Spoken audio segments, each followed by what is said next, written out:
Buenos días, estudiantes. Dígame si me escuchan, por favor.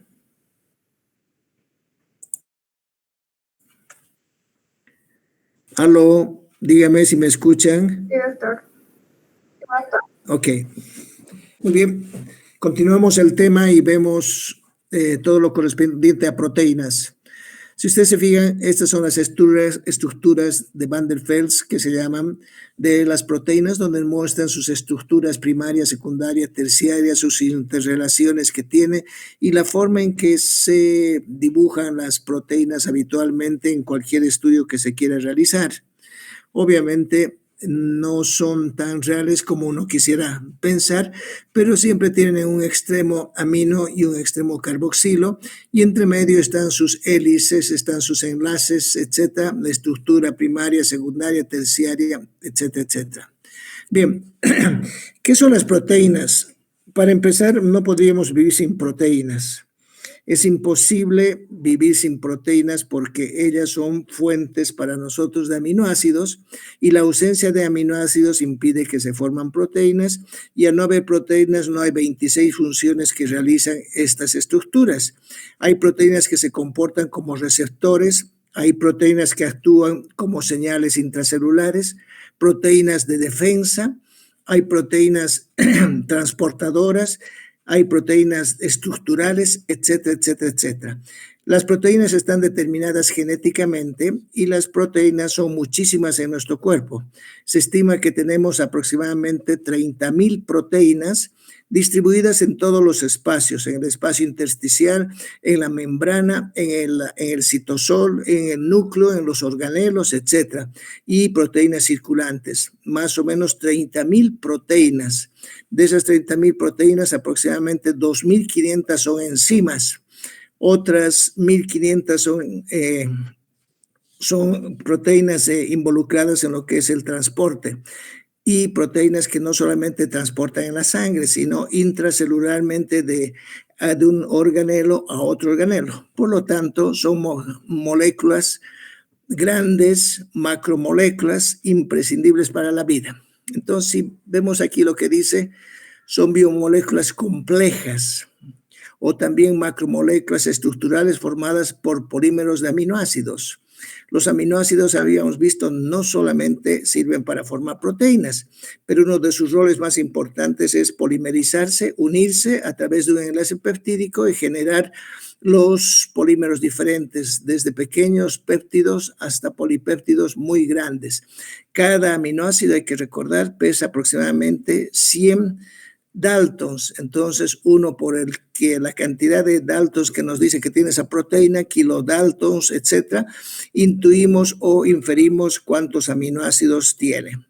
Hay estructuras polipeptídicas muy chiquitas y hay proteínas extraordinariamente grandes. Están codificadas genéticamente. Las proteínas no aparecen de por sí. Las proteínas, para cualquier función, se refieren al gen. El gen es una parte estructural del DNA. El gen manda mensajes al RNA mensajero. El RNA mensajero sale del núcleo y va directamente al retículo endoplásmico para que se formen en los ribosomas las diferentes proteínas. Entonces tenemos siempre ese dogma biológico que es DNA, RNA, síntesis proteica. Las proteínas forman estructuras, estructura primaria, secundaria, terciaria y cuaternaria.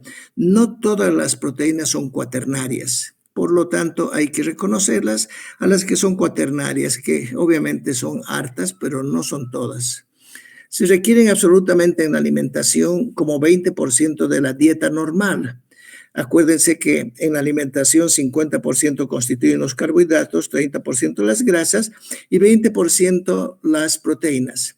Pero en algunos casos, la necesidad de proteína es mucho mayor y supera el 50%. En otros casos, se debe suprimir el ingreso de proteínas al paciente. Entonces, tenemos varias situaciones. En un estado normal del paciente, 20% de la dieta está constituida por las proteínas, pero puede subir a 50% o puede bajar a 5%. ¿Cuál es el interés de consumir proteínas? Es que es una fuente de aminoácidos para nosotros, particularmente aminoácidos esenciales, los que no se producen en el cuerpo. nutricionalmente esenciales. En las células, dijimos, se sintetizan en los ribosomas, nacen puras o experimentan modificaciones translacionales. Estas modificaciones translacionales o post-traducción también que se llama, son muchas. Hay más de 20 modificaciones. Y las proteínas, cuando sufren una modificación, recién se activan o se inactivan. Una de las modificaciones post-traducción o post-translacional más común es la fosforilación. Y eso hemos visto en enzimas que pueden activarse por fosforilación o enzimas pueden inactivarse por fosforilación. Por lo tanto, esa modificación covalente de incorporar fosfatos es muy importante en las proteínas, pero no es la única modificación.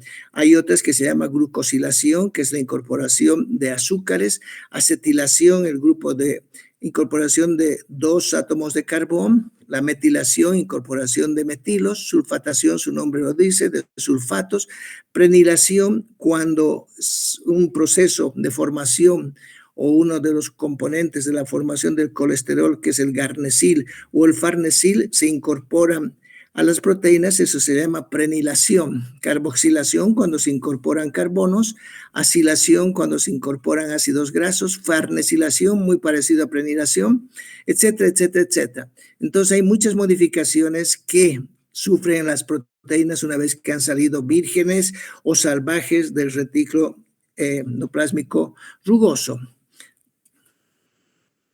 Las fuentes de las proteínas para el organismo están en la dieta, no cabe duda, proteínas animales y vegetales.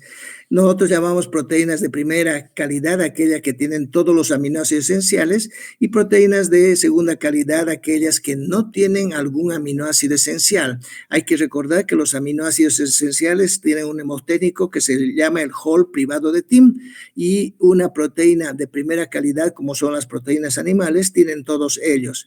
En cambio de los vegetales carecen y hay que hacer una mezcla de diferentes alimentos en los vegetarianos para que puedan llegar a la cantidad de aminoácidos esenciales.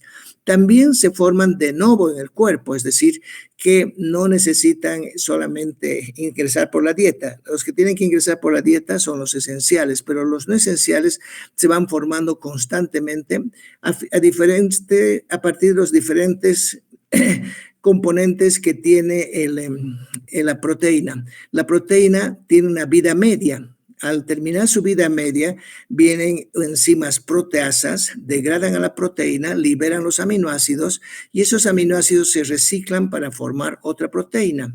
Por ejemplo, una proteína, la anidrasa carbónica, no puede faltar nunca, porque si no, no se forma el ácido carbónico. ¿Y qué ocurre con la anidrasa carbónica? La anidrasa carbónica tiene 15 minutos de vida media. Entonces, cada 15 minutos de vida media empieza a degradarse y empieza a eliminar sus aminoácidos. Esos aminoácidos, junto con otros aminoácidos que se han liberado de otras proteínas, vuelven a formar a la misma proteína enzimática que estamos hablando, anidrasa carbónica. Es decir, no hay ni un segundo, ni una milésima de segundo que falte la proteína porque inmediatamente se forma. Entonces, a través de la proteólisis programada, se van generando nuevas proteínas. Eso se va a llamar el turnover proteínico, el retorno de las proteínas a través de la degradación de los aminoácidos de las otras proteínas que están activas. Nosotros tenemos que alimentarnos de proteínas absolutamente.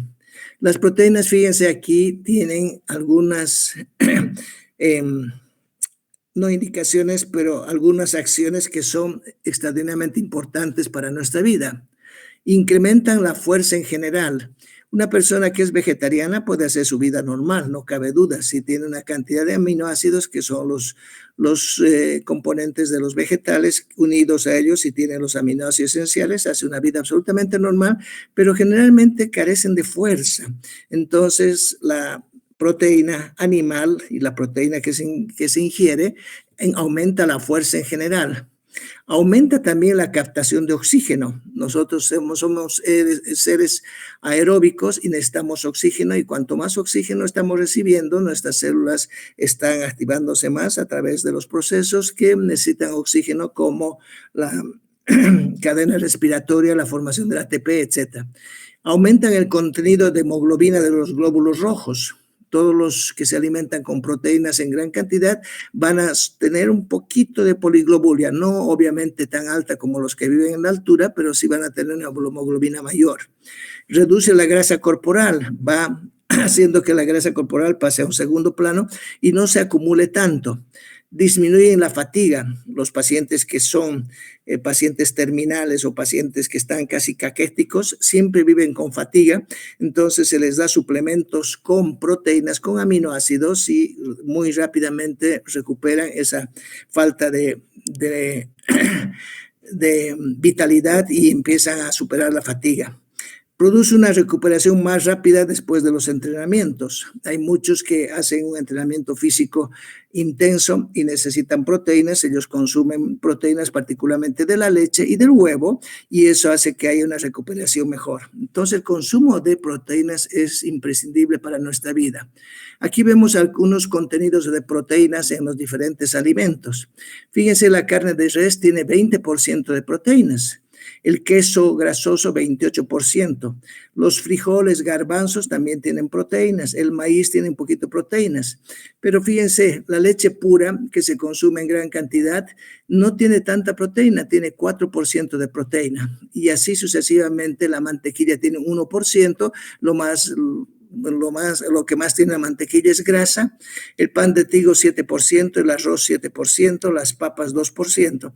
Entonces, si nos fijamos, hay una variación muy grande en los alimentos para el contenido de proteínas y la fuente más importante de proteínas para nosotros que constituyen los productos de los animales, la carne particularmente. Las proteínas de la dieta son digeridas por proteasas específicas. Es decir, lo que nos interesa de las proteínas en el cuerpo es que se convierten en aminoácidos. Uno puede ingerir proteínas de cualquier tipo, vuelvo a decir, de primera o segunda calidad, pero lo que interesa es que en el intestino las enzimas proteasas específicas vayan degradando esas proteínas, retirando los aminoácidos para que los aminoácidos pasen al enterocito y del enterocito pasen a la circulación general. Y lo que importa es el tipo de aminoácido y la cantidad de aminoácidos que están circulando. Entonces, las enzimas digestivas proteolíticas son sintetizadas y almacenadas como precursores, también se conocen así, precursores zimógenos, sobre todo pancreáticos. Hay que recordar que hay enzimas que van a degradar a diferentes compuestos y las enzimas proteasas, particularmente las más importantes, son las pancreáticas. En las pancreáticas tenemos proteasas que van a digerir a las proteínas para convertirlos en pequeños aminoácidos y entre ellos tenemos la pepsina, es derivado del pepsinógeno producido en el estómago. Estas son las digestivas, por si acaso, las proteasas digestivas más importantes. La pepsina, derivado del pepsinógeno, es producido en el estómago, contiene un sitio activo para el aspartato. Su sitio activo está denominado por el asparto 126. En la posición 126 está el aspartato y una secuencia de ellos constituye el sitio activo. También son serinproteasas pancreáticas, la tripsina, quimotripsina, elastasa y carboxipeptidasas. Estas enzimas que se producen en el páncreas buscan a la serina que está en alguna proteína en un determinado sitio de la estructura primaria que nos indica dónde se encuentra y ahí van a actuar las enzimas y van a romper a esa proteína que son serinproteasas. Después, la tripsina cliva o rompe el enlace entre lisina y arginina del extremo carboxiterminal de la proteína.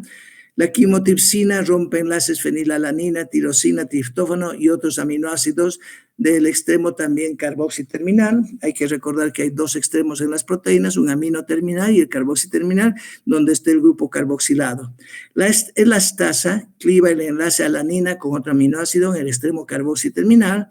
Y las carboxipeptidasas, A y B, son exopeptidasas producidas por el páncreas. Entonces, si nos fijamos, las enzimas pancreáticas son importantes y muchas de las enzimas pancreáticas se forman como zimógenos y en la palabra nógeno o uógeno se agrega antes. Por ejemplo, la tripsina se forma en el páncreas como tripsinógeno. la quimotripsina como quimotripsinógeno, la elastasa como proelastasa y las carboxipeptidasas como procarboxipeptidasas. Estas enzimas pancreáticas salen del páncreas, se van al duodeno y en el duodeno se activan, pierden la parte simógena, pierden una parte de su estructura y se convierten en la verdadera enzima que va a actuar. Porque si estas enzimas se activaran directamente en el páncreas, prácticamente se lo comerían al páncreas porque van deshaciendo enlaces, van rompiendo proteínas y eso sería extraordinariamente peligroso para la vida del paciente. La síntesis, degradación y resíntesis de proteínas son condiciones básicas para mantener la vida. Cada día se degradan entre 1 a 2% de las proteínas totales, sobre todo musculares.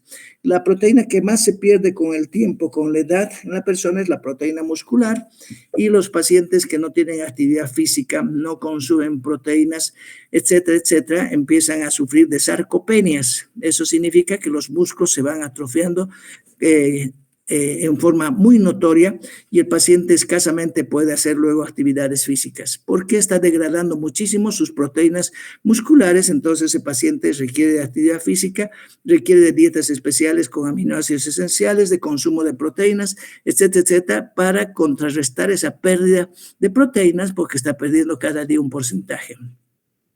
La degradación la realizan enzimas proteolíticas que hemos dicho que actúan tanto extracelular como intracelularmente. Estas enzimas son proteasas, peptidasas, aminopeptidasas, carboxipeptidasas. Todas ellas pueden degradar a las proteínas. Habitualmente se utiliza el término proteasa para decir que está yendo a degradar y muy rara vez peptidasa, aminopeptidasa, pero tienen nombres propios algunos de ellos y pueden explicarse así, pero cualquier proteasa es capaz de romper a una proteína y de liberar a los aminoácidos que contiene. Aquí tenemos las proteínas, vienen las proteasas, los convierten en péptidos, vienen las peptidasas, los convierten en aminoácidos, los aminoácidos hemos dicho se oxidan hasta CO2, se convierten en ácidos grasos, pueden eliminarse su grupo amino y se va a formar urea en el hígado que se elimina por la orina o puede generar nuevas proteínas.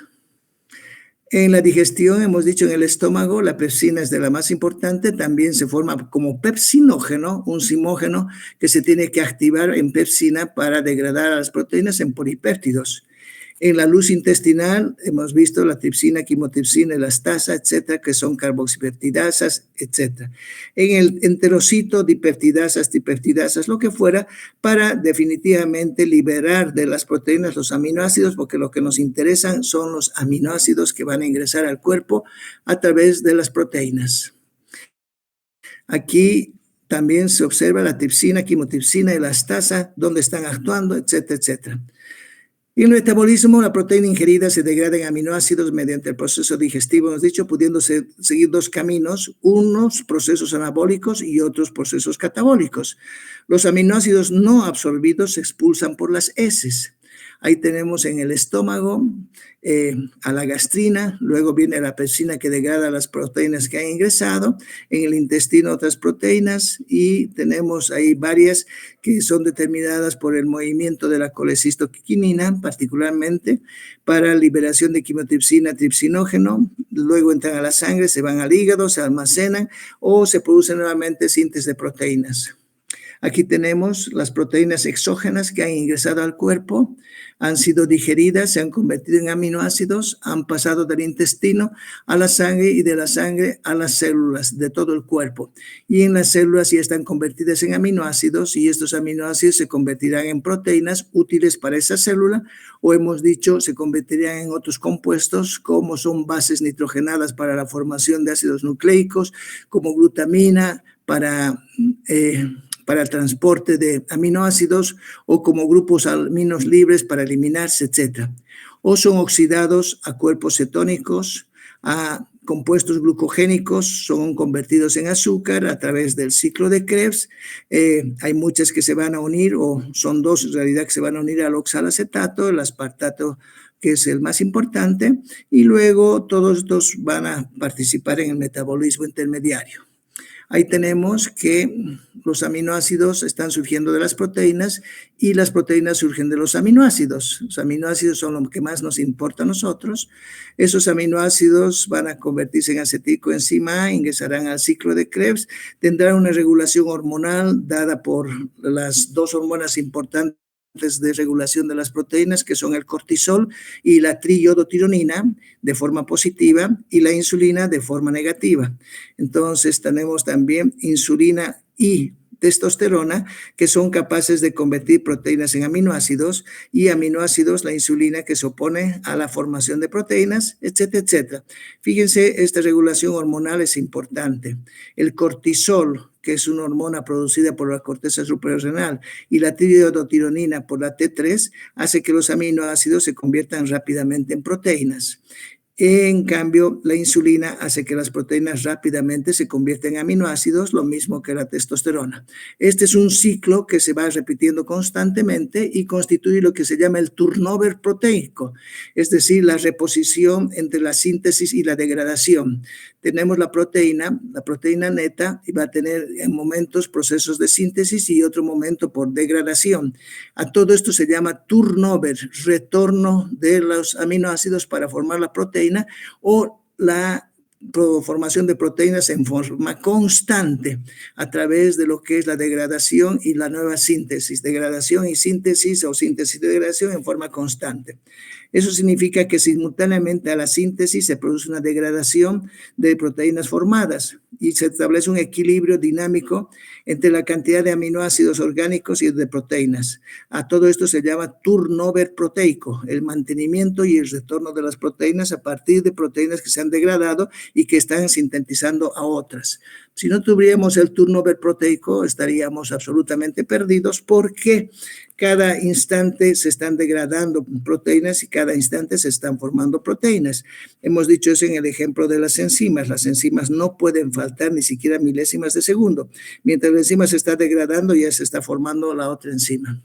El turnover proteico es necesario para incrementar la velocidad de regeneración de las enzimas, compensar desequilibrios de aminoácidos, compensar déficits energéticos, particularmente en el ayuno, corregir síntesis proteica, permitir una síntesis rápida y masiva de las lesiones, es decir, una recuperación del cuerpo. El turnover proteico, la formación constante de proteínas a través de la degradación de las mismas proteínas, es importante y vital para nosotros. La vida media de las proteínas puede variar mucho, desde 15 minutos, media hora, hasta 150 horas. Una vida media significa el tiempo que requiere una enzima o una proteína para degradar un 50% de su estructura. Ese se llama vida media de una proteína. Las proteínas tienen algunas vidas medias muy cortas y las anormales son habitualmente marcadas para morir. Cuando una proteína ha llegado a su vida media, ya está marcada para que se deshaga y libere sus aminoácidos. Esas marcaciones para morir o marcada por morir lo hacen 2 o 3 tipos de compuestos que señalan a la proteína que debe ser degradada en los proteosomas o por las mismas enzimas proteolíticas del citosol. Uno de los marcadores más importantes para que la proteína se degrade se llama ubiquitina, que es un pequeño péptido de 76 aminoácidos que se une por enlace peptídico entre un residuo de lisina y su carboxilato, es decir, casi al final carboxiterminal de la proteína. Ahí la ubiquitina se acomoda, se une a ellos y ha marcado a esa proteína, la ha ubiquitinizado para que esa proteína tenga que ser degradada, vuelvo a decir, por las enzimas proteolíticas. Muchas veces la marcación de ubiquitina se produce por la inducción de fármacos en los que se requiere que una proteína desaparezca del cuerpo. Entonces se introducen algunos fármacos que son ubiquitinizantes, es decir, que van a ir directamente en una forma molecular a ubicarse en la proteína que va a ser eliminada. Eso ya es una farmacología extraordinariamente molecular que se puede lograr, sin embargo, con algunos fármacos, en base al conocimiento que se tiene que la ubiquitina es el marcador más importante para degradar a una proteína. Estamos hablando, por ejemplo, de proteínas cancerosas que se han formado, que no deberían existir esas proteínas, o proteínas virales que se quieren eliminar. Bien. Aquí tenemos la conjugación de la ubiquitina. Ahí está la proteína como tal. No se olviden que tiene estructura primaria, secundaria, terciaria y cuaternaria. La primaria ya la sabemos, es la cantidad de aminoácidos que tiene, y la secuencia. La secundaria, la hoja plegada, la forma, la conformación de la proteína. La terciaria, la estructura tridimensional, y la cuaternaria, la presencia de subunidades. Aquí tenemos una proteína como tal, y esta proteína como tal está siendo ubiquitinizada. Aquí ingresa la ubiquitina, inmediatamente se va al protosoma. En el protosoma ingresa ATP para poder hacer que las enzimas que están en esta estructura orgánica en un organelo empiecen a retirar a los péptidos, y los péptidos son convertidos en aminoácidos, y tenemos otra vuelta aminoácidos libres. De lo que era una proteína constituida por 200 aminoácidos, salen los 200 aminoácidos, primero en péptidos pequeños gracias a los protosomas, y luego estos aminoácidos vuelven a formar otras proteínas. Ahí tenemos que también puede ocurrir la desubiquitinización, es decir, la proteína no se va a eliminar, se le quita la ubiquitina y vuelve a actuar la proteína. También son modelos estos bioquímicos básicos para la introducción de fármacos muy útiles. Los proteosomas son complejos moleculares que degradan proteínas defectuosas o de vida corta, en el cual se requiere ATP. Los proteosomas forman un cilindro donde las proteínas son degradadas. La proteína a ser destruida o la proteína que va a ser destruida o la que va a ser eliminada es arrastrada por la ubiquitina, que se une a ella y la lleva al protosoma. Aquí tenemos la proteína, se ha unido a la ubiquitina, inmediatamente lleva al protosoma, sale la ubiquitina libre y la proteína queda ahí adentro hasta convertirse en aminoácidos. Si son péptidos pequeños, eliminar la cantidad de aminoácidos que estaba formando ese péptido. Los protosomas hoy por hoy son organelos que han sido muy estudiados y que se pueden alterar sus actividades. Es decir, se puede inhibir a los protosomas o se pueden activar a los protosomas. El rol que cumplen los protosomas, hemos dicho, es degradar a la proteína en aminoácidos, pero hay algunas situaciones en las que vuelvo a decir que las proteínas no deben ser degradadas y hay componentes inhibidores de los proteosomas, o en otros que más bien la proteína debería ser degradada lo más rápido posible y hay activadores de proteosomas.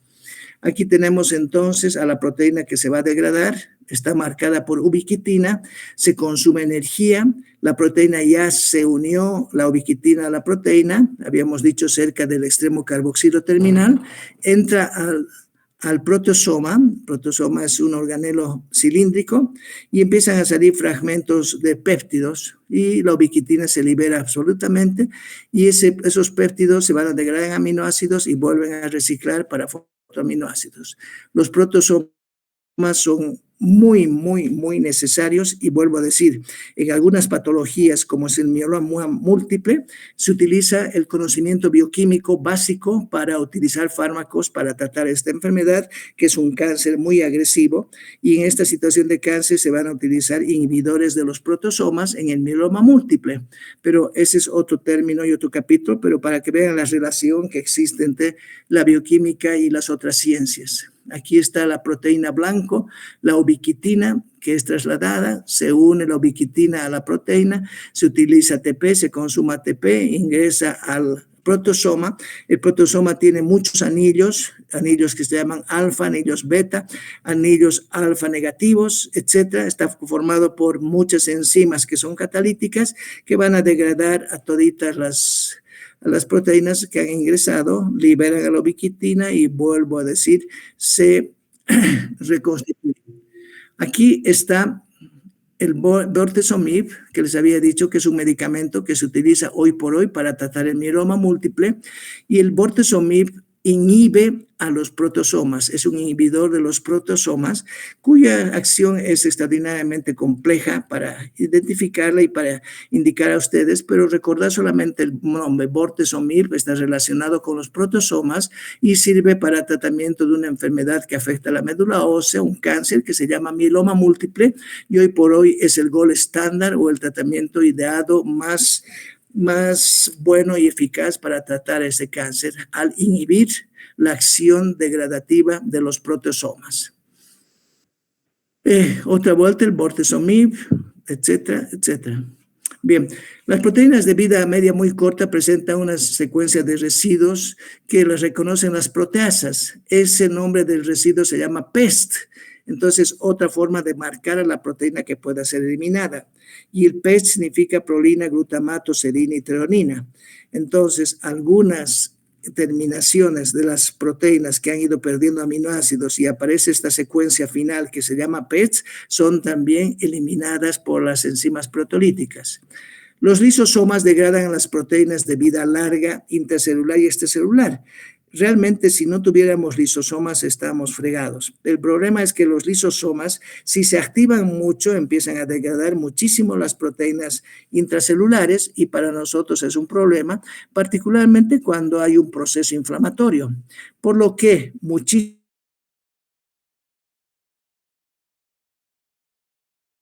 los lisosomas,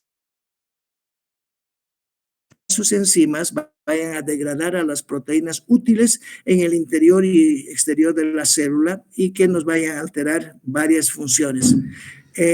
Estas enzimas largas, grandes, se encuentran en las membranas y son catalizadas por enzimas llamadas catepsinas, que también son proteasas.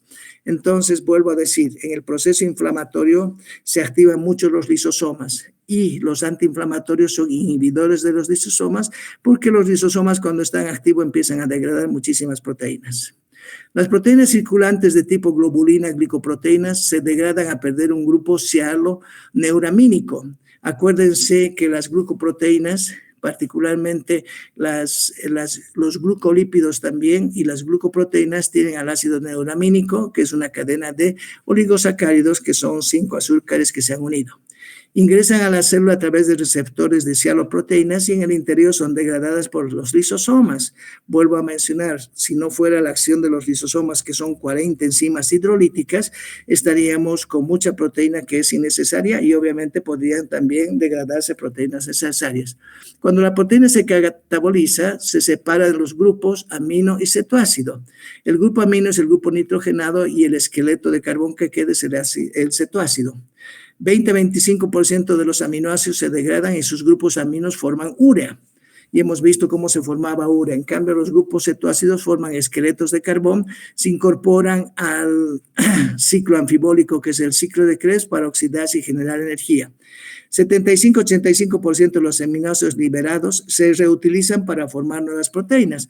Es decir, que un 20% nada más se eliminan de las proteínas por las heces o por cualquier vía, pero el 75% vuelve a unirse. Se requieren solamente 30-60 gramos de proteína al día y una cantidad similar es excretada. Eso mantiene el equilibrio nitrogenado y mantiene el equilibrio proteico en el cuerpo. El nitrógeno de los aminoácidos se excreta de 3 formas. En los humanos se excreta particularmente por la urea. La urea es nuestra fuente más importante para excretar el nitrógeno de los aminoácidos, pero también el ácido úrico, no solamente en las aves, ni el amoníaco solamente en los peces, puede ser una fuente de eliminación en los humanos del nitrógeno, pero de hecho la urea es el que determina la mayor cantidad de nitrógeno que se pierde en el cuerpo. Otras formas de eliminar el nitrógeno, y hemos dicho como ácido úrico, como creatinina y ion amonio. El amoníaco deriva del nitrógeno alfa-amino y tóxico para los tejidos. Cuando hay mucho amoníaco se forma una encefalopatía amoniacal que debe ser tratada con lactulosa para que todo ese amoníaco pueda ser eliminado del cuerpo. El amoníaco se utiliza inmediatamente para formar glutamina a través de la glutamina sintetasa, la aminación que se llama, y luego por el proceso de desaminación de glutamato, los iones amionos convergen para formar urea, que lo hemos visto cuando hablamos de la síntesis de la urea. Ahora bien, otro concepto importante y otras proteínas importantes son las glucoproteínas. Aproximadamente el 85 a 90% de las proteínas de nuestro cuerpo son glucoproteínas. es decir, que han adquirido una cadena de oligosacáridos, una cadena de azúcares que se ha incorporado a la proteína. Entonces, si decimos que el 90% de nuestras proteínas son glucoproteínas, estamos viendo que ellas están unidos a los azúcares. Uno de los azúcares más importantes que va a formar las glucoproteínas es la manosa. Siempre va a estar presente la manosa en las glucoproteínas. Obviamente va a haber un poco de glucosa, N-acetilglucosamina, pero lo que más va a abundar en las glucoproteínas es la manosa, y esa es una pregunta habitual del examen. ¿Cuál es el azúcar más común en las glucoproteínas? Es la manosa.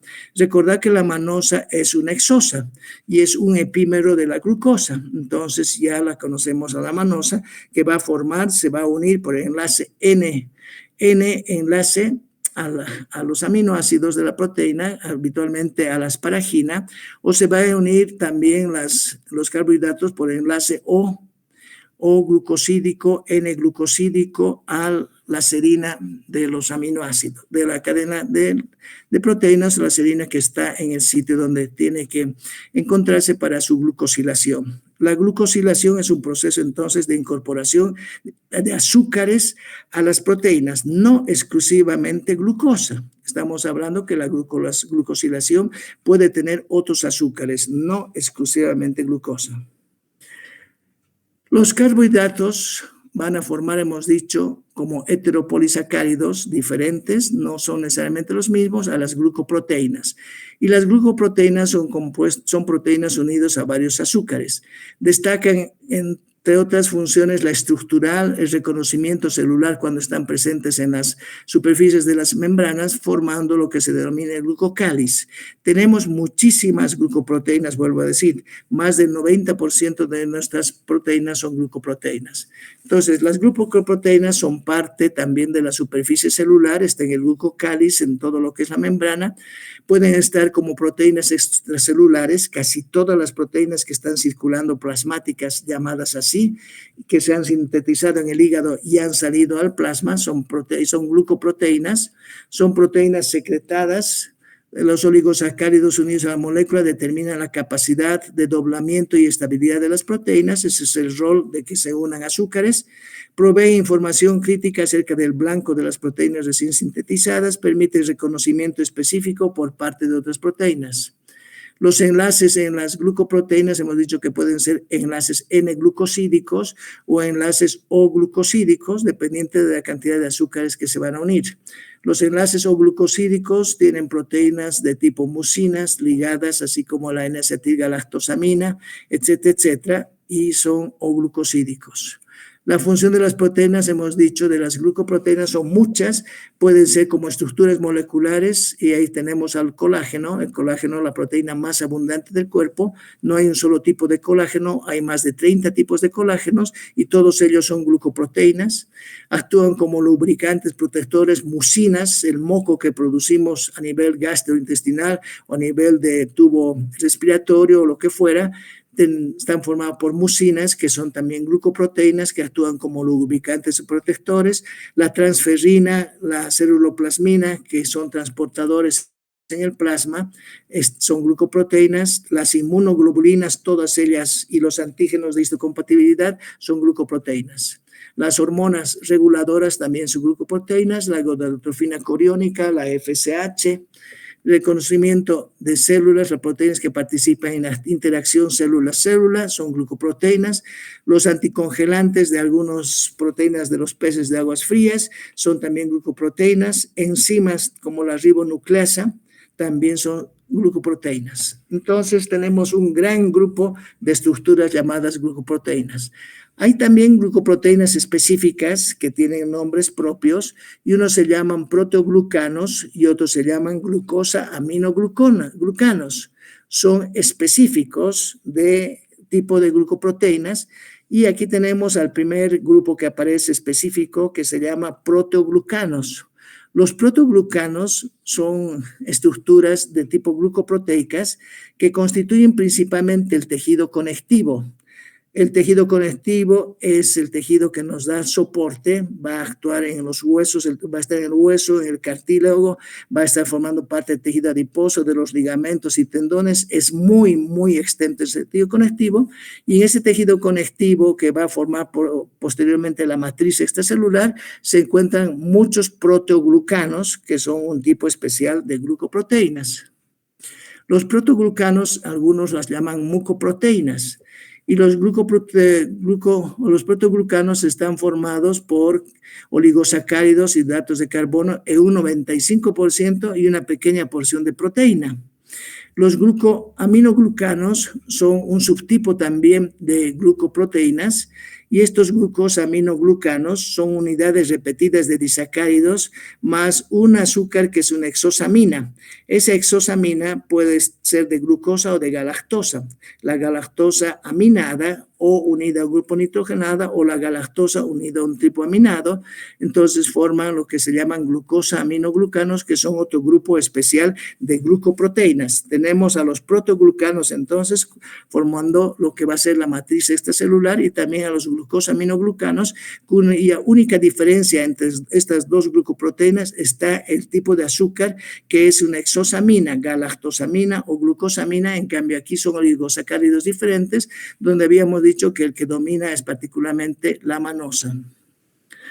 Los glucosaminoglucanos se unen a proteínas centrales por enlace N-glucosídico y O-glucosídico, este último de dos tipos. Hacen parte de la matriz extracelular o hialoplasma, se encuentra en la superficie celular. Las proteínas centrales se sintetizan en el retículo endoplásmico y contribuyen a la turgencia de la matriz extracelular. El mayor rol que tienen los glucosaminoglucanos es atraer agua hacia el sitio donde están las proteínas. Entonces las proteínas, con sus aminoácidos que son hidrofílicos en la parte externa, atraen agua y se mantiene la proteína absolutamente activa. Los glucosaminoglucanos son muchos que están formando la matriz extracelular, y entre ellos tenemos al ácido hialurónico, tenemos sulfato de condroitín, sulfato de dermatán, heparina, sulfato de dermatán, etcétera, etcétera, que cada uno tiene sus características especiales. El ácido hialurónico es un ácido que se va a encontrar particularmente en los tejidos epiteliales, en la superficie del cuerpo. Es un glucosamiglucano, y su principal característica es retener agua. Contiene mucha agua, mantiene la piel particularmente turgente, se encuentra también en el líquido sinovial, forma parte del humor vítreo, no es un éster sulfato, no tiene sulfatos, y es el principal glucosaminoglucano de los cartílagos y de la piel, vuelvo a decir, el ácido hialurónico. En muchas situaciones donde la persona tiene una artritis deformante o una artritis crónica, ya sea de las rodillas, una gonoartrosis, el ácido hialurónico se inyecta directamente a esa articulación para que se recupere, porque es el principal glucosaminoglucano que se encuentra en los cartílagos. También para la piel se utilizan pomadas o cremas que tienen ácido hialurónico, porque es la manera de preservar la contextura de la piel, evitar las arrugas, etcétera, porque este compuesto atrae agua y el agua mantiene la turgencia de los tejidos. El sulfato de condroitín es otro glucosaminoglucano que en su estructura tiene ácidos urónicos más S-acetilgalactosamina. Hay que recordar que el ácido urónico es muy parecido en su formación al ácido glucurónico, el más importante, por su doble oxidación. Tiene un doble CO2 en el carbón 1 y en el carbón 6. Posee el sulfato de condroitín 20 a 60 disacáridos, sigue constituyéndose como una glucoproteína importante. El sulfato de condroitín tiene estructuras de sulfato, no cabe duda, por eso es su nombre, y se presenta también en tejido conectivo y se presenta en los cartílagos, en los discos vertebrales, etcétera, etcétera. Es un compuesto importantísimo para mantener la vitalidad de las articulaciones. El sulfato de dermatán está formado por el ácido hialurónico y la N-acetilgalactosamina. Se encuentra en los meniscos, en la aorta, en la córnea, en la piel, en la esclerótica, en la cápsula articular, en los tendones, etcétera, etcétera. Es un glucosaminoglucano que se encuentra en muchos tejidos y su rol más importante, mantener el agua. Su composición, a veces se pide el sulfato de dermatán, tiene ácido urónico, N-acetilgalactosamina y obviamente azufre.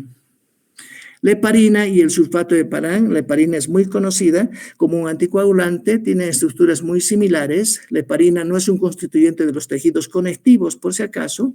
Se une a la antiprotrombina 3 para inhibir la coagulación. La heparina, sin embargo, se va a formar en las estructuras de la matriz extracelular, en los fibroblastos, y ahí tenemos heparina, que es también un glucosaminoglucano, y el sulfato de heparán se encuentra sí en la superficie de células como el pulmón y la aorta.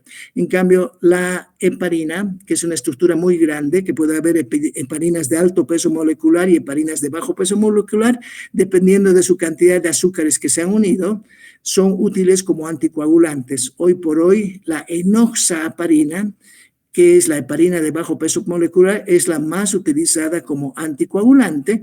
Su utilización es muy sencilla por vía subcutánea. La heparina como tal, la normal, tiene más de 34, 35 residuos de carbohidratos, y esa heparina grande se va a utilizar por vía subcutánea, manteniendo unidades especiales para que la dosis anticoagulante sea la necesaria y la justa. Bien, aquí quedamos. Vemos el jueves lo que son las proteínas de la matriz extracelular. Continuamos con lo que estamos viendo entonces. Muy bien, chicos, que tengan un buen día. Espero que la pasen bien. Nos vemos el jueves entonces a las 6:45. Hasta luego. Gracias, Tom.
Buenos días, estudiantes. Dígame si me escuchan, por favor.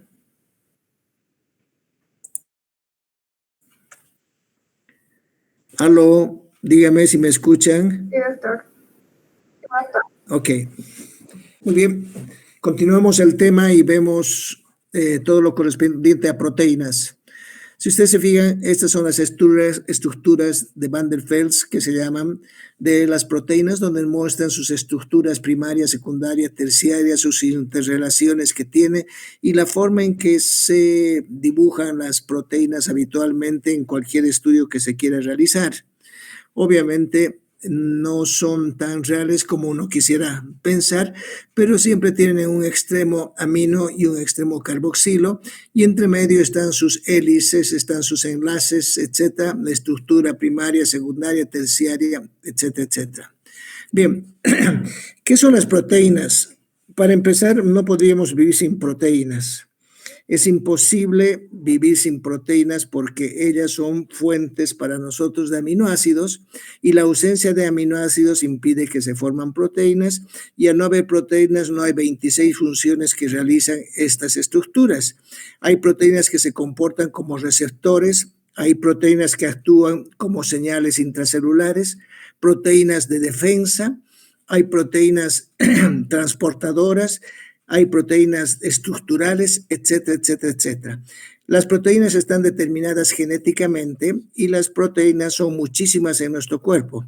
Se estima que tenemos aproximadamente 30,000 proteínas distribuidas en todos los espacios, en el espacio intersticial, en la membrana, en el citosol, en el núcleo, en los organelos, etcétera, y proteínas circulantes, más o menos 30,000 proteínas. De esas 30,000 proteínas, aproximadamente 2,500 son enzimas, otras 1,500 son proteínas involucradas en lo que es el transporte y proteínas que no solamente transportan en la sangre, sino intracelularmente de un organelo a otro organelo. Por lo tanto, son moléculas grandes, macromoléculas imprescindibles para la vida. Entonces, si vemos aquí lo que dice, son biomoléculas complejas o también macromoléculas estructurales formadas por polímeros de aminoácidos.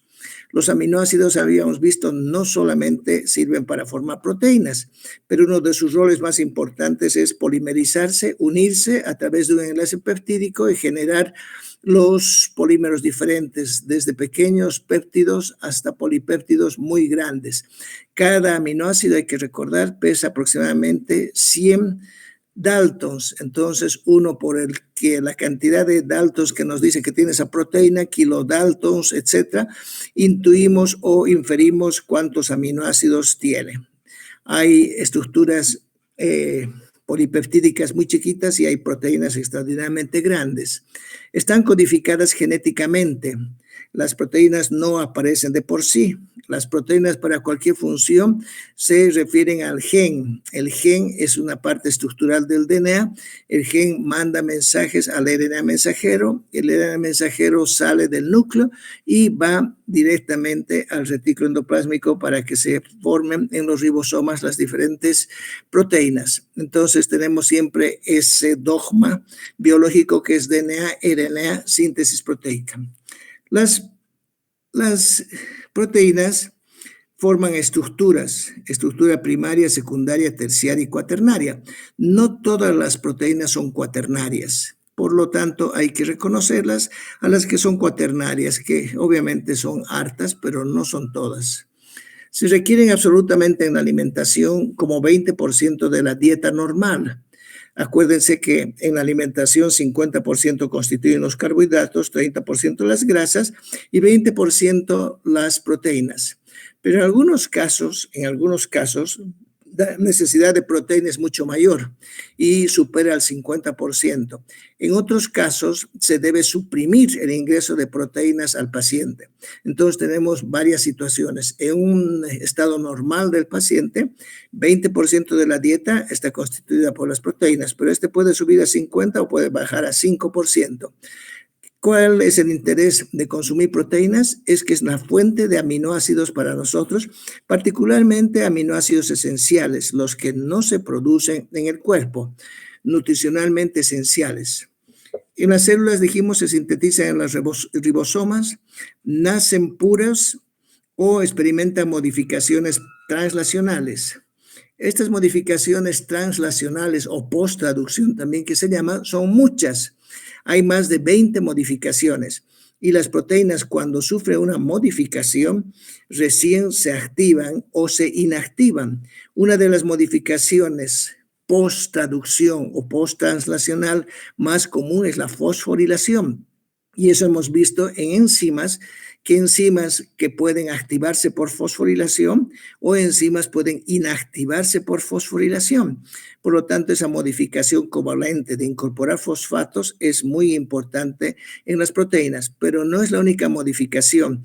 Hay otras que se llama glucosilación, que es la incorporación de azúcares, acetilación, el grupo de incorporación de 2 átomos de carbón, la metilación, incorporación de metilos, sulfatación, su nombre lo dice, de sulfatos, prenilación, cuando un proceso de formación o uno de los componentes de la formación del colesterol, que es el garnesil o el farnesil, se incorporan a las proteínas, eso se llama prenilación. Carboxilación, cuando se incorporan carbonos, acilación, cuando se incorporan ácidos grasos, farnesilación, muy parecido a prenilación, etcétera, etcétera, etcétera. Entonces hay muchas modificaciones que sufren las proteínas una vez que han salido vírgenes o salvajes del retículo endoplásmico rugoso. Las fuentes de las proteínas para el organismo están las en la dieta, no cabe duda, proteínas animales y vegetales. Nosotros llamamos proteínas de primera calidad aquellas que tienen todos los aminoácidos esenciales y proteínas de segunda calidad aquellas que no tienen algún aminoácido esencial. Hay que recordar que los aminoácidos esenciales tienen un hemoténico que se llama el Hall privado de Tim y una proteína de primera calidad como son las proteínas animales tienen todos ellos. En cambio de los vegetales carecen y hay que hacer una mezcla de diferentes alimentos en los vegetarianos para que puedan llegar a la cantidad de aminoácidos esenciales. También se forman de nuevo en el cuerpo, es decir, que no necesitan solamente ingresar por la dieta. Los que tienen que ingresar por la dieta son los esenciales, pero los no esenciales se van formando constantemente a partir de los diferentes componentes que tiene la proteína. La proteína tiene una vida media. Al terminar su vida media, vienen enzimas proteasas, degradan a la proteína, liberan los aminoácidos y esos aminoácidos se reciclan para formar otra proteína. Por ejemplo, una proteína, la anidrasa carbónica, no puede faltar nunca, porque si no, no se forma el ácido carbónico. ¿Y qué ocurre con la anidrasa carbónica? La anidrasa carbónica tiene 15 minutos de vida media. Entonces, cada 15 minutos de vida media empieza a degradarse y empieza a eliminar sus aminoácidos. Esos aminoácidos, junto con otros aminoácidos que se han liberado de otras proteínas, vuelven a formar a la misma proteína enzimática que estamos hablando, anidrasa carbónica. Es decir, no hay ni un segundo, ni una milésima de segundo que falte la proteína porque inmediatamente se forma. Entonces, a través de la proteólisis programada, se van generando nuevas proteínas. Eso se va a llamar el turnover proteínico, el retorno de las proteínas a través de la degradación de los aminoácidos de las otras proteínas que están activas. Nosotros tenemos que alimentarnos de proteínas absolutamente. Las proteínas, fíjense aquí, tienen algunas, no indicaciones, pero algunas acciones que son extraordinariamente importantes para nuestra vida. Incrementan la fuerza en general. Una persona que es vegetariana puede hacer su vida normal, no cabe duda, si tiene una cantidad de aminoácidos que son los componentes de los vegetales unidos a ellos y tienen los aminoácidos esenciales, hace una vida absolutamente normal, pero generalmente carecen de fuerza. Entonces, la proteína animal y la proteína que se ingiere aumenta la fuerza en general. Aumenta también la captación de oxígeno. Nosotros somos seres aeróbicos y necesitamos oxígeno y cuanto más oxígeno estamos recibiendo, nuestras células están activándose más a través de los procesos que necesitan oxígeno como la cadena respiratoria, la formación del ATP, etc. Aumentan el contenido de hemoglobina de los glóbulos rojos. Todos los que se alimentan con proteínas en gran cantidad van a tener un poquito de poliglobulia, no obviamente tan alta como los que viven en la altura, pero sí van a tener una hemoglobina mayor. Reduce la grasa corporal, va haciendo que la grasa corporal pase a un segundo plano y no se acumule tanto. disminuyen la fatiga. Los pacientes que son pacientes terminales o pacientes que están casi caquéticos siempre viven con fatiga, entonces se les da suplementos con proteínas, con aminoácidos y muy rápidamente recuperan esa falta de vitalidad y empiezan a superar la fatiga. Produce una recuperación más rápida después de los entrenamientos. Hay muchos que hacen un entrenamiento físico intenso y necesitan proteínas. Ellos consumen proteínas particularmente de la leche y del huevo y eso hace que haya una recuperación mejor. Entonces el consumo de proteínas es imprescindible para nuestra vida. Aquí vemos algunos contenidos de proteínas en los diferentes alimentos. Fíjense, la carne de res tiene 20% de proteínas. El queso grasoso 28%, los frijoles, garbanzos también tienen proteínas, el maíz tiene un poquito de proteínas, pero fíjense, la leche pura que se consume en gran cantidad no tiene tanta proteína, tiene 4% de proteína y así sucesivamente. La mantequilla tiene 1%, lo que más tiene la mantequilla es grasa, el pan de trigo 7%, el arroz 7%, las papas 2%. Entonces, si nos fijamos, hay una variación muy grande en los alimentos para el contenido de proteínas y la fuente más importante de proteínas para nosotros que constituyen los productos de los animales, la carne particularmente. Las proteínas de la dieta son digeridas por proteasas específicas. Es decir, lo que nos interesa de las proteínas en el cuerpo es que se convierten en aminoácidos. Uno puede ingerir proteínas de cualquier tipo, vuelvo a decir, de primera o segunda calidad, pero lo que interesa es que en el intestino las enzimas proteasas específicas vayan degradando esas proteínas, retirando los aminoácidos para que los aminoácidos pasen al enterocito y del enterocito pasen a la circulación general. Y lo que importa es el tipo de aminoácido y la cantidad de aminoácidos que están circulando. Entonces, las enzimas digestivas proteolíticas son sintetizadas y almacenadas como precursores, también se conocen así, precursores zimógenos, sobre todo pancreáticos. Hay que recordar que hay enzimas que van a degradar a diferentes compuestos y las enzimas proteasas, particularmente las más importantes, son las pancreáticas. En las pancreáticas tenemos proteasas que van a digerir a las proteínas para convertirlos en pequeños aminoácidos y entre ellos tenemos la pepsina, es derivado del pepsinógeno producido en el estómago. Estas son las digestivas, por si acaso, las proteasas digestivas más importantes. La pepsina, derivado del pepsinógeno, es producido en el estómago, contiene un sitio activo para el aspartato. Su sitio activo está denominado por el asparto 126. En la posición 126 está el aspartato y una secuencia de ellos constituye el sitio activo. También son serin-proteasas pancreáticas, la tripsina, quimotripsina, elastasa y carboxipeptidasas. Estas enzimas que se producen en el páncreas buscan a la serina que está en alguna proteína en un determinado sitio de la estructura primaria que nos indica dónde se encuentra y ahí van a actuar las enzimas y van a romper a esa proteína que son serin-proteasas.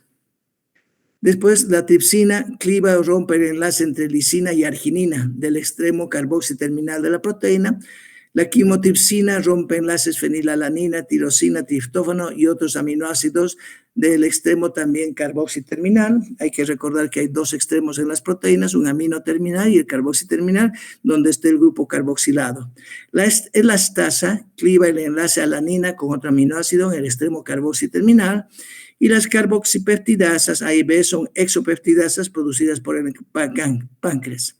Entonces, si nos fijamos, las enzimas pancreáticas son importantes y muchas de las enzimas pancreáticas se forman como zimógenos y en la palabra nógeno o uógeno se agrega antes. Por ejemplo, la tripsina se forma en el páncreas como tripsinógeno, la quimotripsina como quimotripsinógeno, la elastasa como proelastasa y las carboxipeptidasas como procarboxipeptidasas. Estas enzimas pancreáticas salen del páncreas, se van al duodeno y en el duodeno se activan, pierden la parte zimógena, pierden una parte de su estructura y se convierten en la verdadera enzima que va a actuar. Porque si estas enzimas se activaran directamente en el páncreas, prácticamente se lo comerían al páncreas porque van deshaciendo enlaces, van rompiendo proteínas y eso sería extraordinariamente peligroso para la vida del paciente. La síntesis, degradación y resíntesis de proteínas son condiciones básicas para mantener la vida. Cada día se degradan entre 1 a 2% de las proteínas totales, sobre todo musculares.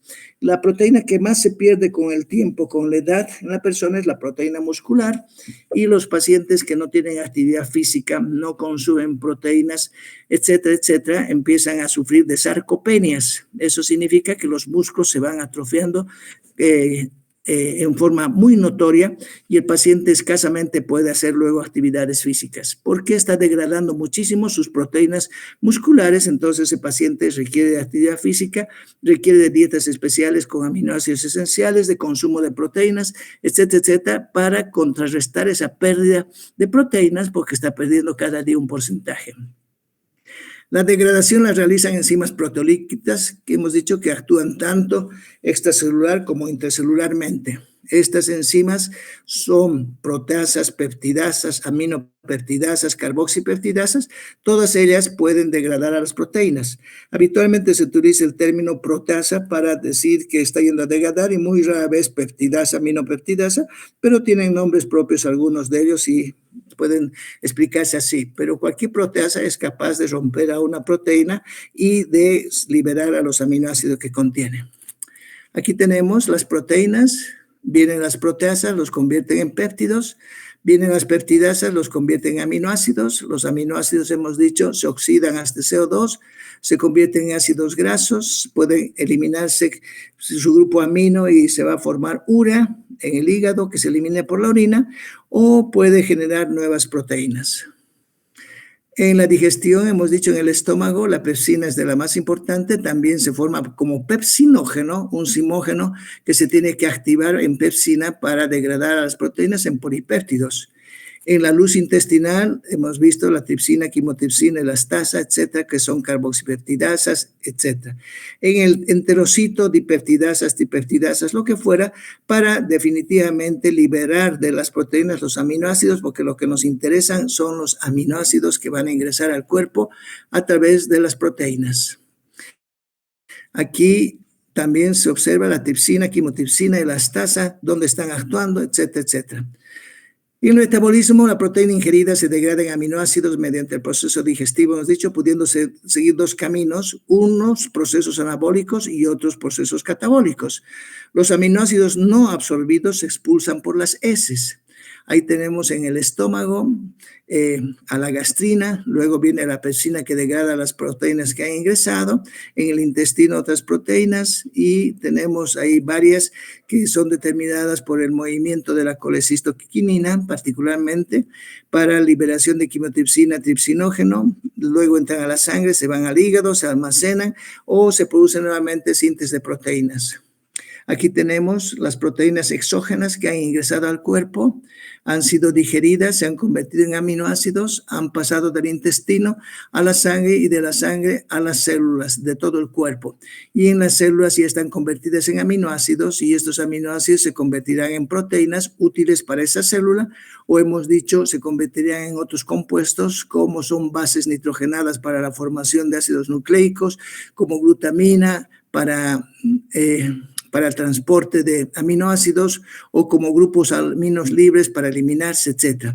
O son oxidados a cuerpos cetónicos, a compuestos glucogénicos, son convertidos en azúcar a través del ciclo de Krebs.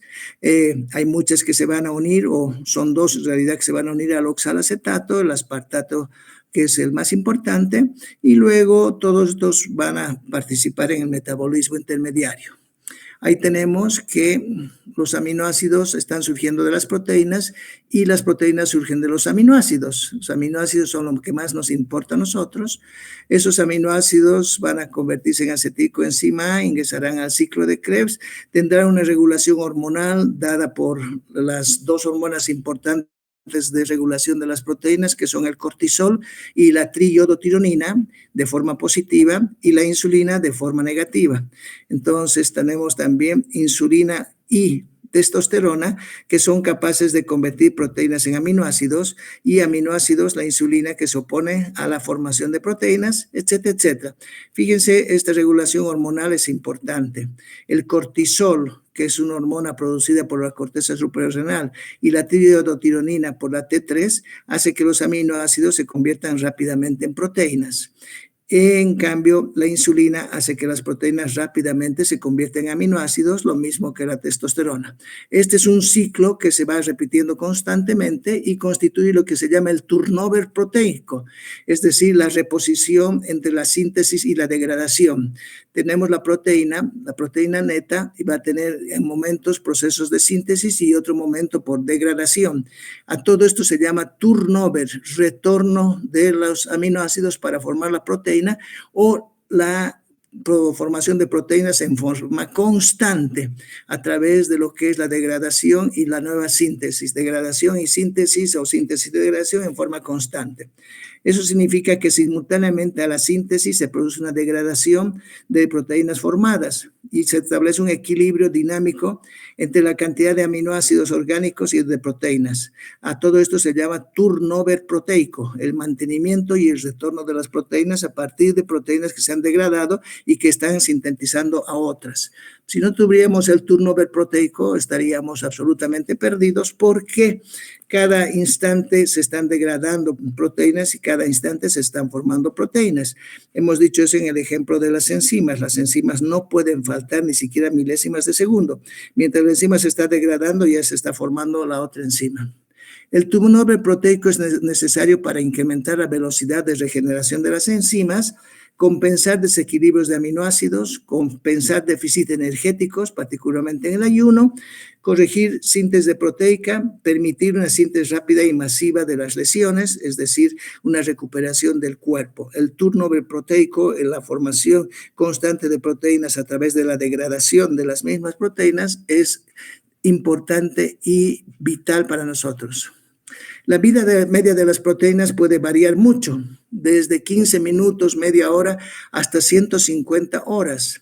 Una vida media significa el tiempo que requiere una enzima o una proteína para degradar un 50% de su estructura. Ese se llama vida media de una proteína. Las proteínas tienen algunas vidas medias muy cortas y las anormales son habitualmente marcadas para morir. Cuando una proteína ha llegado a su vida media, ya está marcada para que se deshaga y libere sus aminoácidos. Esas marcaciones para morir o marcada por morir lo hacen 2 o 3 tipos de compuestos que señalan a la proteína que debe ser degradada en los proteosomas o por las mismas enzimas proteolíticas del citosol. Uno de los marcadores más importantes para que la proteína se degrade se llama ubiquitina, que es un pequeño péptido de 76 aminoácidos que se une por enlace peptídico entre un residuo de lisina y su carboxilato, es decir, casi al final carboxiterminal de la proteína. Ahí la ubiquitina se acomoda, se une a ellos y ha marcado a esa proteína, la ha ubiquitinizado para que esa proteína tenga que ser degradada, vuelvo a decir, por las enzimas proteolíticas. Muchas veces la marcación de ubiquitina se produce por la inducción de fármacos en los que se requiere que una proteína desaparezca del cuerpo. Entonces se introducen algunos fármacos que son ubiquitinizantes, es decir, que van a ir directamente en una forma molecular a ubicarse en la proteína que va a ser eliminada. Eso ya es una farmacología extraordinariamente molecular que se puede lograr, sin embargo, con algunos fármacos, en base al conocimiento que se tiene que la ubiquitina es el marcador más importante para degradar a una proteína. Estamos hablando, por ejemplo, de proteínas cancerosas que se han formado, que no deberían existir esas proteínas, o proteínas virales que se quieren eliminar. Bien. Aquí tenemos la conjugación de la ubiquitina. Ahí está la proteína como tal. No se olviden que tiene estructura primaria, secundaria, terciaria y cuaternaria. La primaria ya la sabemos, es la cantidad de aminoácidos que tiene y la secuencia. La secundaria, La hoja plegada, la forma o la conformación de la proteína, la terciaria, la estructura tridimensional, y la cuaternaria, la presencia de subunidades.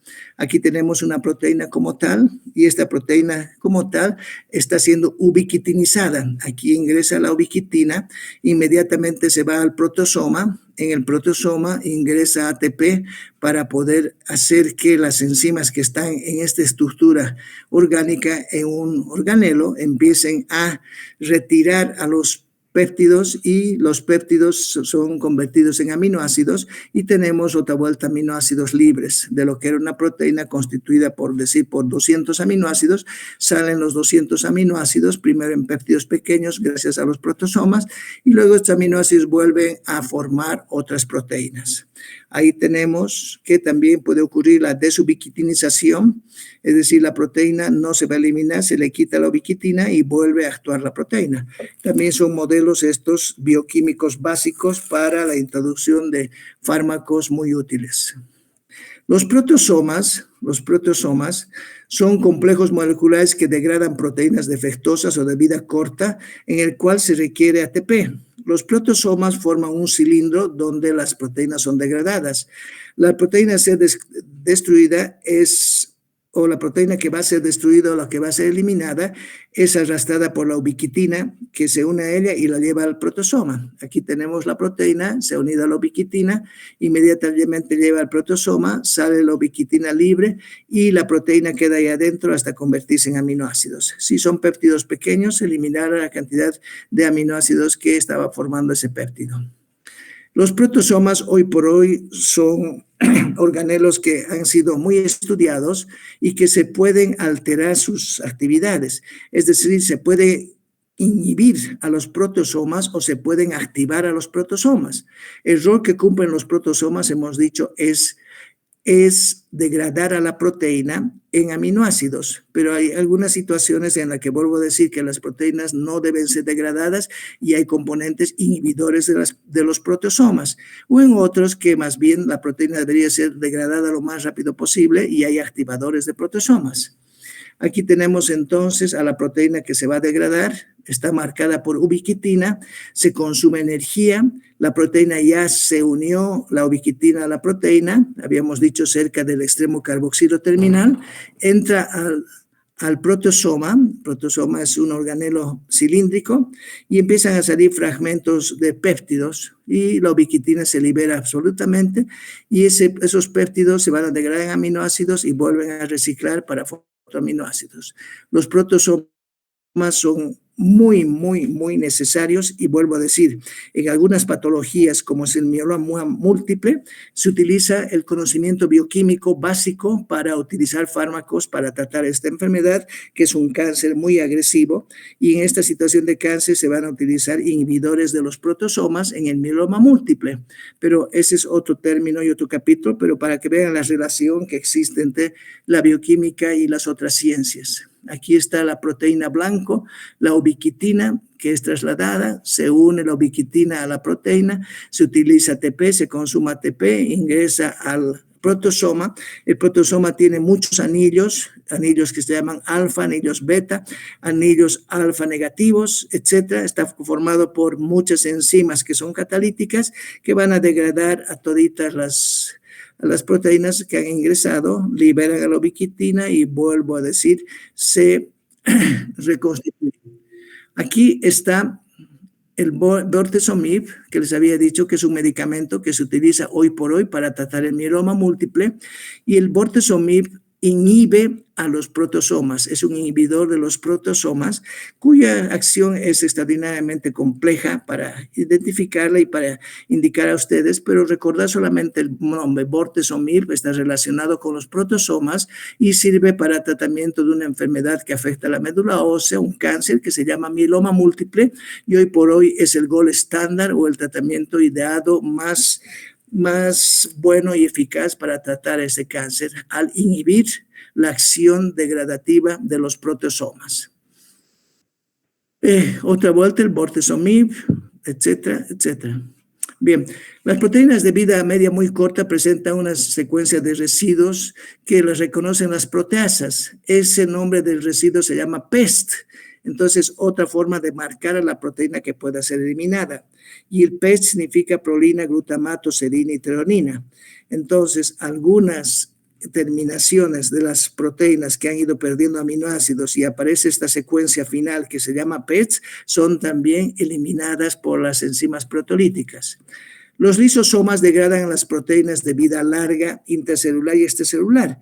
Realmente, si no tuviéramos lisosomas, estamos fregados. El problema es que los lisosomas, si se activan mucho, empiezan a degradar muchísimo las proteínas intracelulares y para nosotros es un problema, particularmente cuando hay un proceso inflamatorio. Por lo que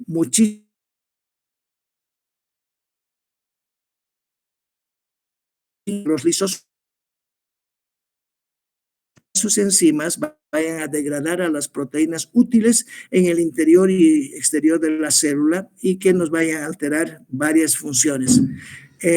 Estas enzimas largas, grandes, se encuentran en las membranas y son catalizadas por enzimas llamadas catepsinas, que también son proteasas. Entonces, vuelvo a decir, en el proceso inflamatorio se activan mucho los lisosomas y los antiinflamatorios son inhibidores de los lisosomas porque los lisosomas cuando están activos empiezan a degradar muchísimas proteínas.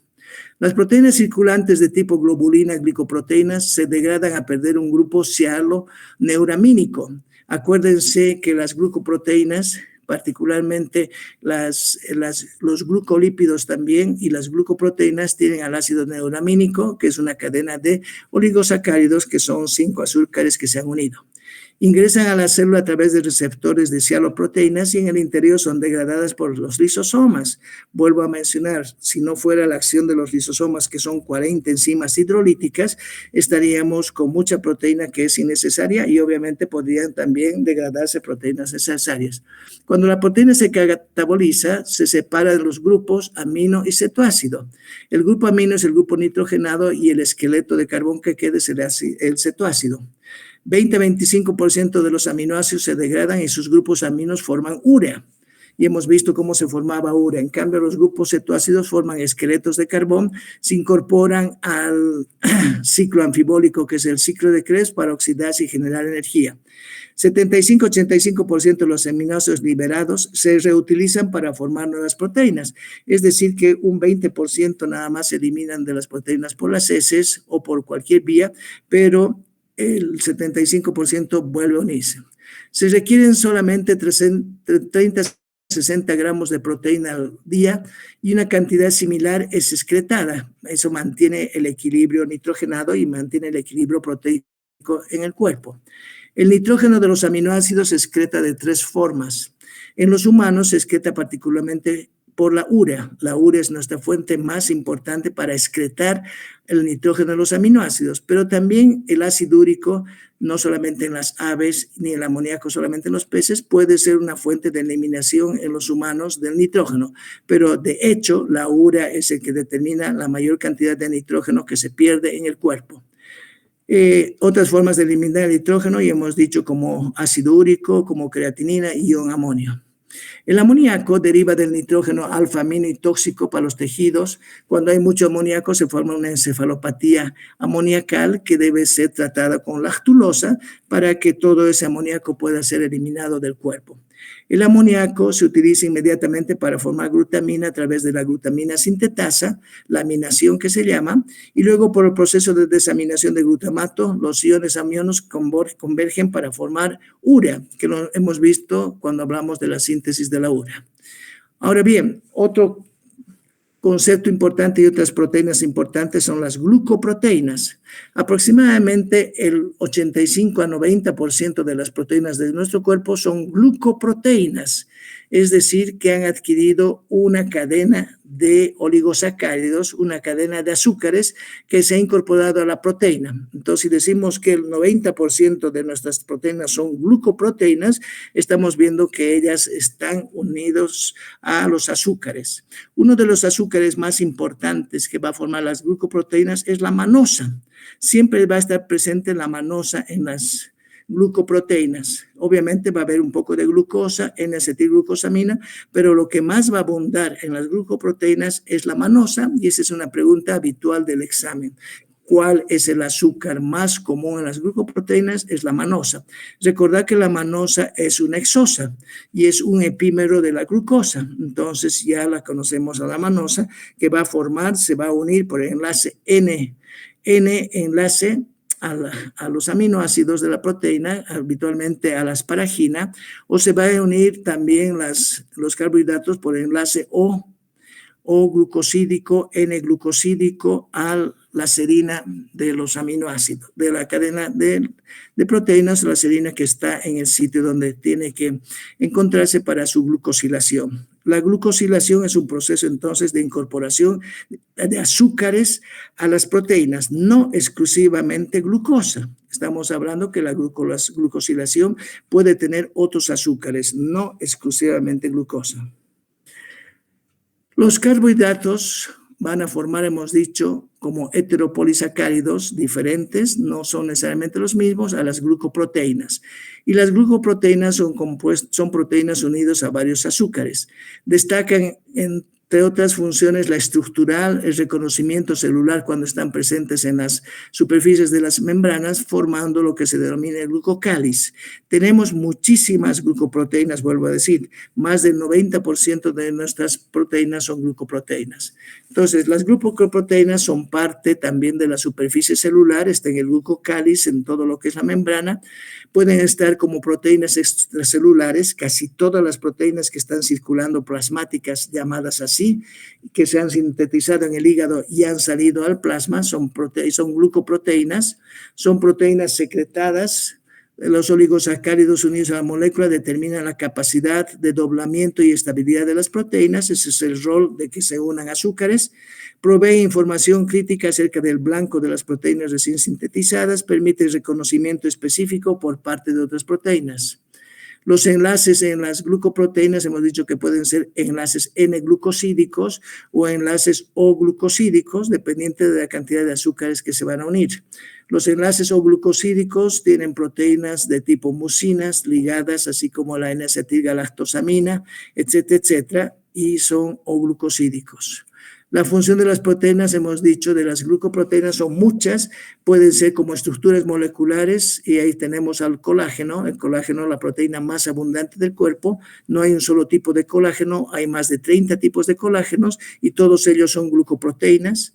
Actúan como lubricantes, protectores, mucinas, el moco que producimos a nivel gastrointestinal o a nivel de tubo respiratorio o lo que fuera, están formadas por mucinas, que son también glucoproteínas que actúan como lubricantes y protectores. La transferrina, la ceruloplasmina, que son transportadores en el plasma, son glucoproteínas. Las inmunoglobulinas, todas ellas, y los antígenos de histocompatibilidad son glucoproteínas. Las hormonas reguladoras también son glucoproteínas, la gonadotropina coriónica, la FSH. Reconocimiento de células, las proteínas que participan en la interacción célula-célula son glucoproteínas. Los anticongelantes de algunas proteínas de los peces de aguas frías son también glucoproteínas. Enzimas como la ribonucleasa también son glucoproteínas. Entonces tenemos un gran grupo de estructuras llamadas glucoproteínas. Hay también glucoproteínas específicas que tienen nombres propios, y unos se llaman proteoglucanos y otros se llaman glucosa-aminoglucanos.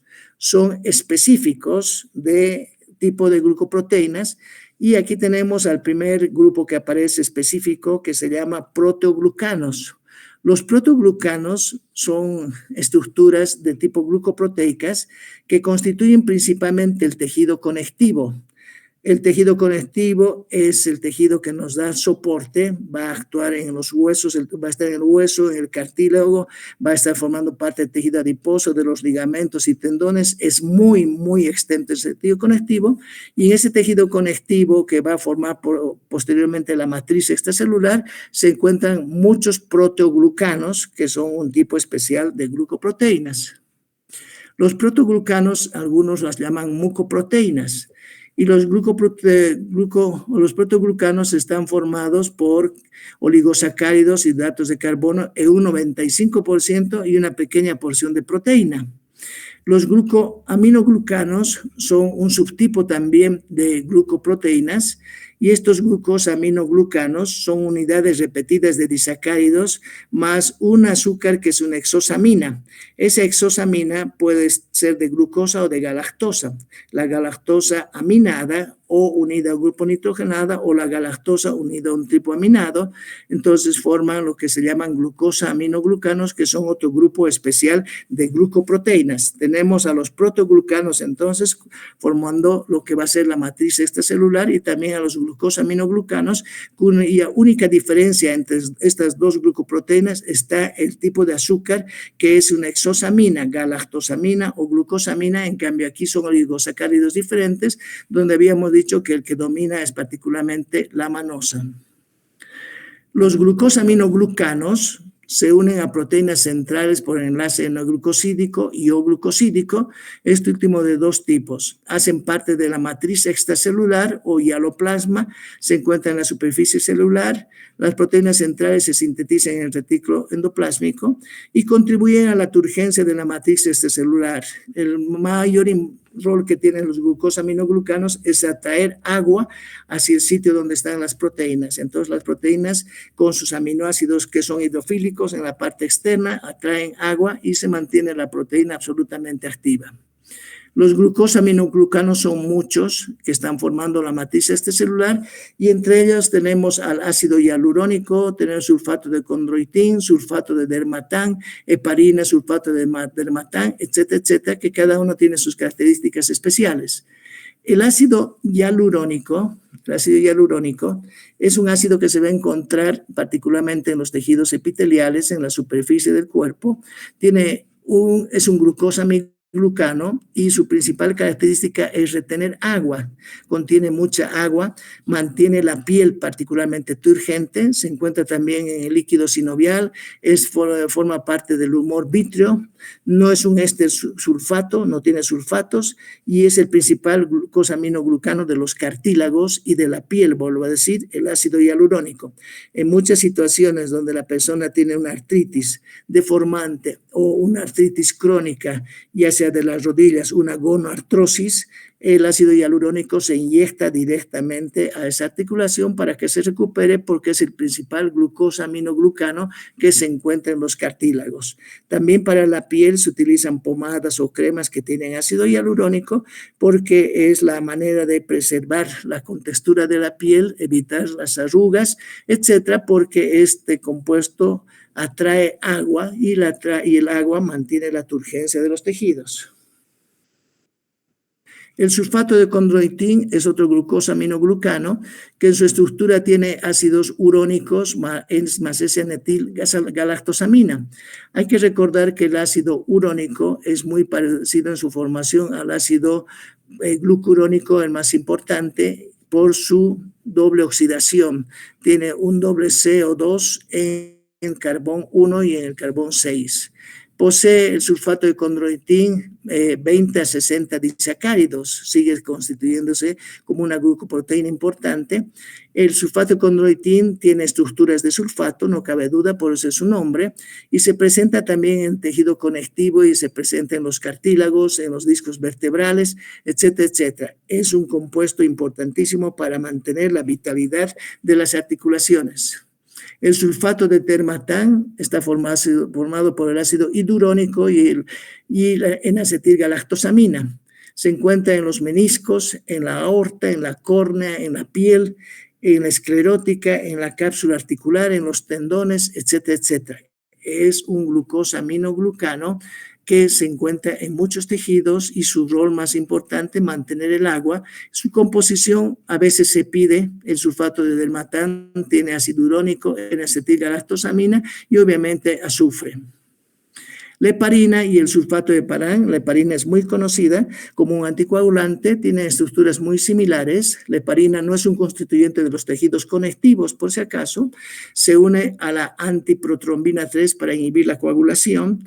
La heparina, sin embargo, se va a formar en las estructuras de la matriz extracelular, en los fibroblastos, y ahí tenemos heparina, que es también un glucosaminoglucano, y el sulfato de heparán se encuentra sí en la superficie de células como el pulmón y la aorta. En cambio, la heparina, que es una estructura muy grande, que puede haber heparinas de alto peso molecular y heparinas de bajo peso molecular, dependiendo de su cantidad de azúcares que se han unido, son útiles como anticoagulantes. Hoy por hoy, la enoxaparina, que es la heparina de bajo peso molecular, es la más utilizada como anticoagulante. Su utilización es muy sencilla por vía subcutánea. La heparina como tal, la normal, tiene más de 34, 35 residuos de carbohidratos, y esa heparina grande se va a utilizar por vía subcutánea, manteniendo unidades especiales para que la dosis anticoagulante sea la necesaria y la justa. Bien, aquí quedamos. Vemos el jueves lo que son las proteínas de la matriz extracelular. Continuamos con lo que estamos viendo entonces. Muy bien, chicos, que tengan un buen día. Espero que la pasen bien. Nos vemos el jueves entonces a las 6:45. Hasta luego. Gracias, Tom.